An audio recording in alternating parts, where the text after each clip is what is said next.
Good afternoon, I'm Alice. I'm one of the audiology lecturers here at Swansea University. Just a little bit about myself first of all. So I started my audiology career in 2006 here at Swansea University. I began my undergraduate degree. I've been a practicing audiologist until recently at the Princess of Wales Hospital in Bridgend. I was a senior audiologist there, and I've recently come full-time as a lecturer here at Swansea. So what is audiology? Audiology is the study of hearing and balance.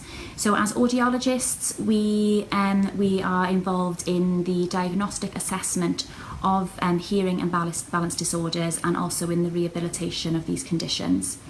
Audiology is a profession where there are a number of specialisms, and following graduation you may decide to tailor your practice into one of these niche areas. We can look at the specialisms in terms of adults and paediatrics, so children, but on top of this we also have specialisms in balance assessment and rehabilitation, cochlear implants, bone anchored hearing aids and other implantable devices, and tinnitus, hyperacusis and general hearing therapy as well. Following graduation, when we go in as an entry-level audiologist, we're looking at sort of bread and butter work of hearing assessments. So those are pure tone audiograms and tympanograms.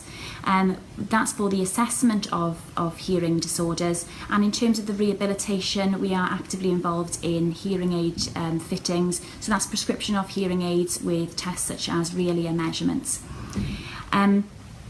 In terms of what to expect from the audiological profession, we are at the front edge of leading technology. So a lot of our appointments involve using the most up-to-date technology to perform things like real ear measurements, fit the hearing aids, but also in terms of the diagnostic assessment as well. So how do you become an audiologist? There are a number of different training routes to become an audiologist or a clinical scientist in audiology. And this talk today is about the practitioner training programme at Swansea University. However, there are other training routes. If you already have an undergraduate degree in a science discipline, you could look at the scientist training programme or the higher specialist scientist training as well. We will just talk about the practitioner training programme today. But if you do decide you want to go and look at the other ones, there is more information on the internet if you look for Modernising Scientific Careers. Talking about modernising scientific careers, in 2012 there was a massive overhaul of the healthcare science professions, and it was decided that each of these professions would be looked at in terms of a theme. Audiology is involved in the neurosensory science theme, and we are combined with neurophysiology and ophthalmic and vision sciences. This means that in the first year of the practitioner training programme, the students studying audiology will have to also study neurophysiology and ophthalmic and vision sciences. We do ask at Swansea University that the students make a decision of this specialist discipline at the application stage, so that then when they go into year 2 and year 3, they would then specialise in that area at those times. What does the course entail? So within our programme we have a number of different modules, some of which are subject specific. So particularly in year 1 we have neurosensory science, neurosensory anatomy and physiology, and neurosensory clinical measurement and treatment. During these modules we will look specifically at audiology, neurophysiology and ophthalmic and vision sciences. Then there are wider modules as well, where the students will also be combined with other healthcare sciences such as cardiac physiology and respiratory physiology, where they will learn about general anatomy and physiology, professional practice, and things such as that. The course is sort of 50% at university and 50% on placement.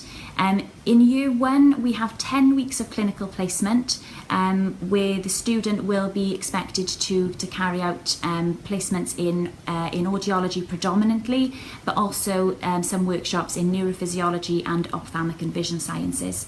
As the course goes on, so in year 2 and year 3, there's a much larger component of clinical placement. With year 2, there being 22 weeks of clinical placement, and in year 3, 25 weeks of clinical placement.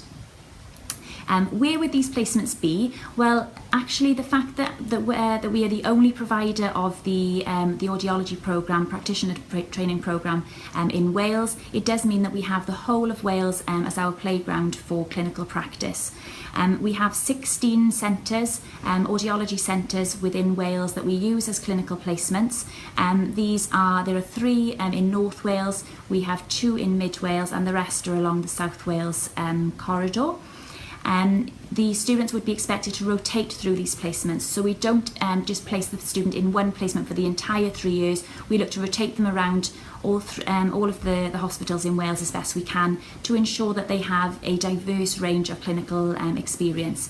This might be in terms of the way that a department runs, logistically, the different tests that are done in different departments, but also in terms of the patient demographic. So, for example, we have one placement department which is in Brecon, and that compared to the hospital, the University Hospital of Wales in Cardiff, has a far different patient demographic. It's a much more rural area in Brecon compared to the University Hospital of Wales in Cardiff, which would see far more industry. So you may see different types of hearing problems and balance disorders, but on top of that you will work with people from all different walks of life. Within these departments, we have over 100 trained clinical educators working as audiologists to support you within your studies out in the clinical placement. These clinical educators have had intensive training by us here at Swansea University to ensure that they have the adequate skills to be able to teach you in the clinical domain, but also to assess you at a level that we see relevant for this practitioner training programme. They are also there to support you during the clinical placement. We are always on hand if needs be as well. So if you are at a loss while on clinical placement, you can always contact us via email. But on the other hand, you do have that pastoral support from the clinical educators as well. In terms of a Swansea flavour, what do we offer here at Swansea University which is different from anywhere else? I would say that our clinical placement is one of our increasing strong points. We are able to provide a real diverse range of clinical placements.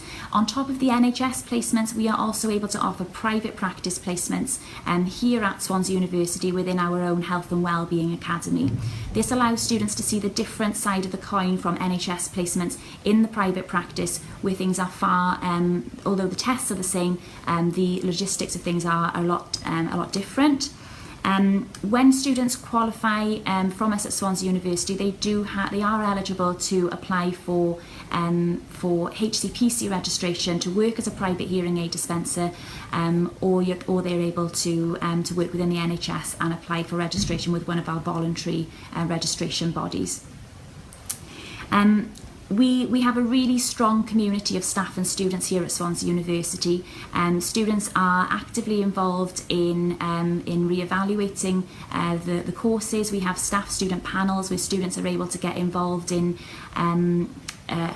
seeing what goes on behind the scenes. They're able to give us feedback. We actively seek feedback from the students and then put this into practice to ensure that our courses are as student-focused as possible.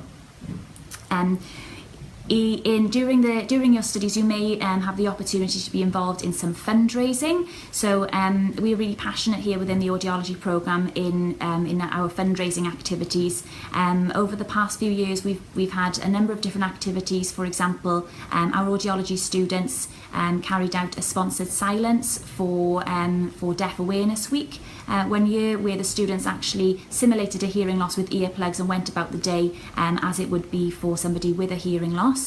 They raised money for the Wales Council for Deaf People. And more recently, as a whole healthcare science discipline, so with all the other students, we did a 10k sponsored walk to Mumbles, which raised money for T Haven, which is a children's hospice in Wales. So that's something definitely that you can get involved with, and I feel that builds a great community amongst healthcare science disciplines here at Swansea.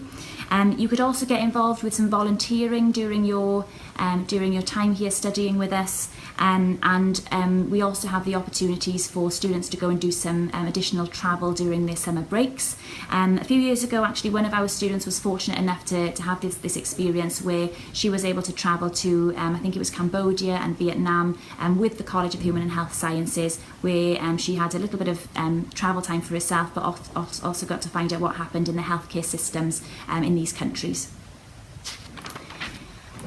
So all the important information now, how can you apply and what do you need to do? So in order to apply to us here at Swansea University, you need to apply through UCAS. We do look for 3 Bs at A level, with one of these A levels being a core science. So this would be maths, physics, chemistry or biology.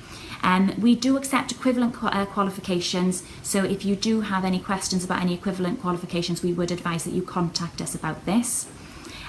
In addition to the academic criteria, we would look for somebody who has had some work experience in an audiology clinic. That might be a private department or an NHS department, so it would be ideal that you have at least a day or two of experience there, so you know what the discipline entails.